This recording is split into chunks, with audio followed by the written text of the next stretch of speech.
Good morning, children. Sai Ram.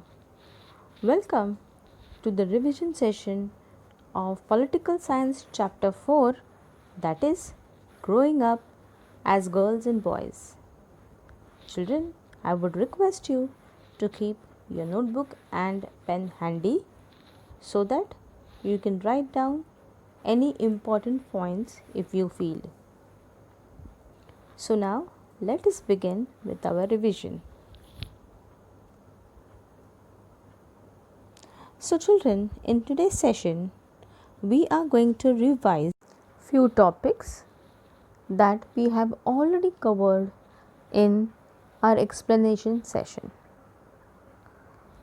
The topics are gender, growing up in Samoa, growing up male in Madhya Pradesh, and conclusion from the situation of Samoa and Madhya Pradesh. So children, let us begin with the first topic, that is gender. Children, when we say the word gender, what exactly do you understand by it, or what do you mean by gender? Traditionally, gender has been used primarily to refer to the grammatical categories of masculine, feminine, and neuter. So basically, gender is a term that we often have heard. It is a term that is not easily understood. It tends to remain distant from our lives and restricted to discussions during training programs. In fact, it is something that all of us experience in our lives on daily basis. It determines who we are, what we will become, where we can go and where not. The life choices available to us and those we eventually make. So children, our understanding of gender is often based on the family and society that we live in. This leads us to think that the roles we see men and women around us play are fixed and natural. But children, these roles differ across communities around the world. By gender, when we mean that many social values and stereotypes attached to the biological distinction male and female. To be a girl or a boy is a significant part of one's identity. One can find distinctions between boys and girls in our society. It is the society in which we live that teaches us the type of behavior that is acceptable. There are societies which look at boys and girls differently, and the assigned role that they play prepare them for their future roles as men and women. The work of women is usually valued less in comparison to that of men. The discrimination can be better understood by some examples. So, let us have a look at the first example, that is growing up in Samoa in 1920s.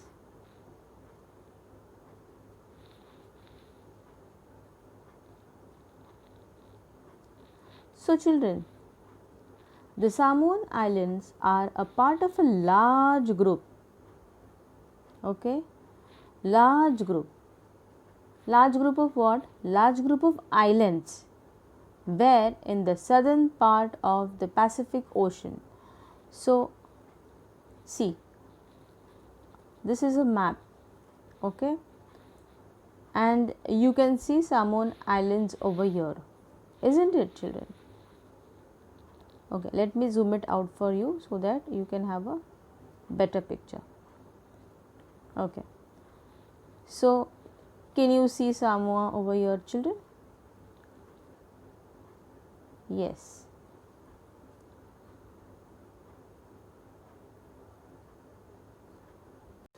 According to the research reports on Samoan society in 1920s, children grew in the following ways. They never went to school.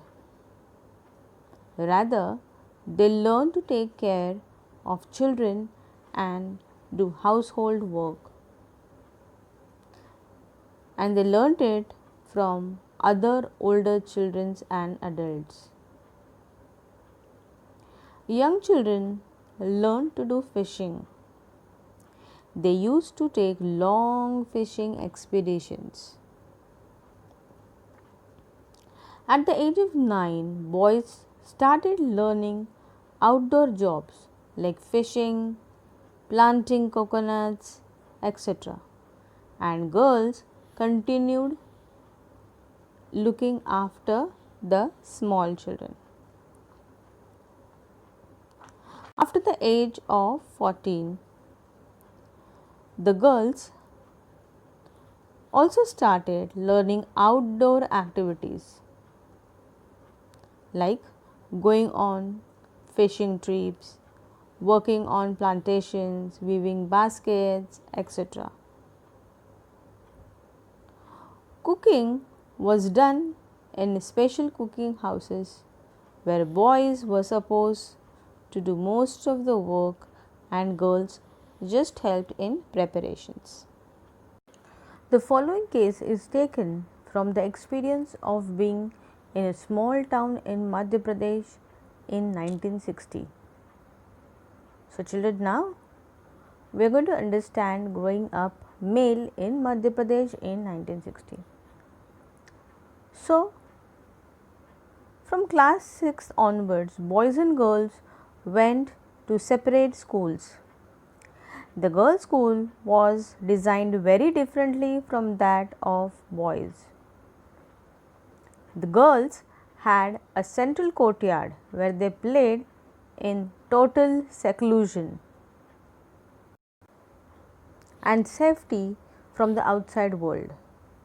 The boys' school had no such courtyard, and the playground was a big space attached to the school. Every evening, when the school was over, the boys watched 100 schoolgirls crowded at the narrow street. And as the girls walked on the streets, they looked so profusely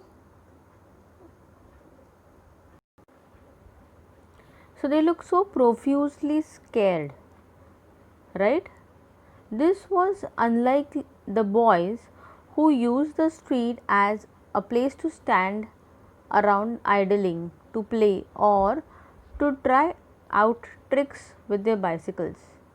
For girls, the street was simply a place to go straight home. The girls usually were in groups,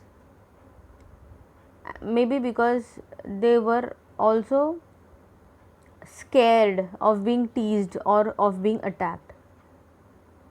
So, children, now we have seen two examples, one of the Samoa and other of Madhya Pradesh, right?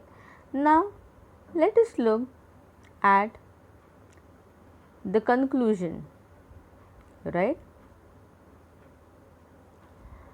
So, conclusion from the situation of Samoa and Madhya Pradesh.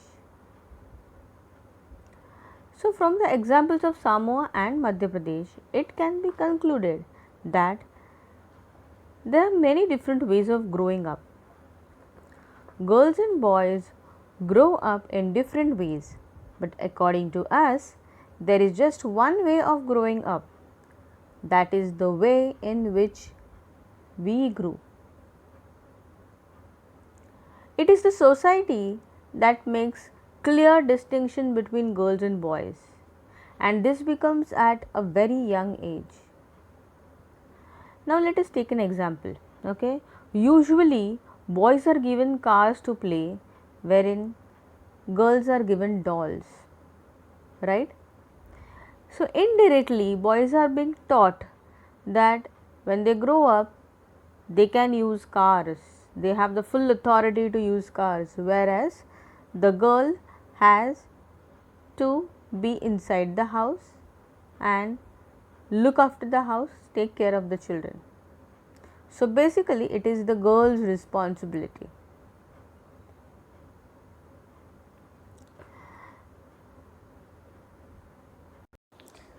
Now children, let us revise about the topic valuing housework.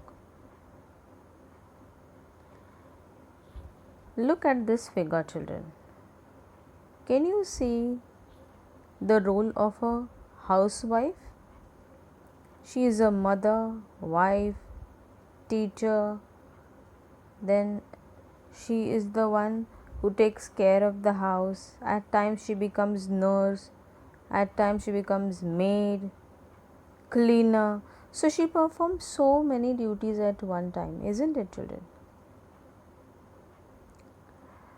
No one in the world values the housework and the work done by women.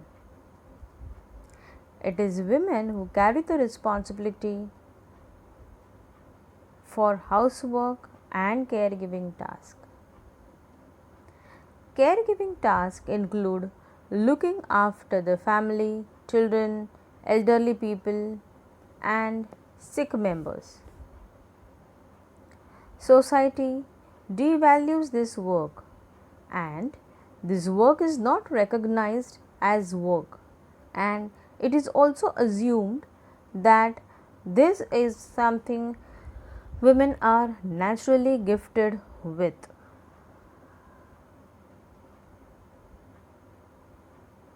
So, as I said, what does caregiving task include? It includes looking after family, children, elderly people, and sick members. So, children, with this I end the revision of the first part here. I will be continuing the remaining chapter, the revision of the remaining chapter in part 2. Now, let us take a small quiz. Let's have a look at the first question. At which age group girls also went on fishing trip? What is the answer children? Is it 13 years, 14 years, 10 years or 16 years? The answer is 14 years. Now let us move to the next question. What girls were given to play while boys were given cars? Is it bus, trains, trucks or dolls? The correct answer is dolls. So with this I end this part of the revision. See you in the next lecture. Till then, goodbye and keep learning.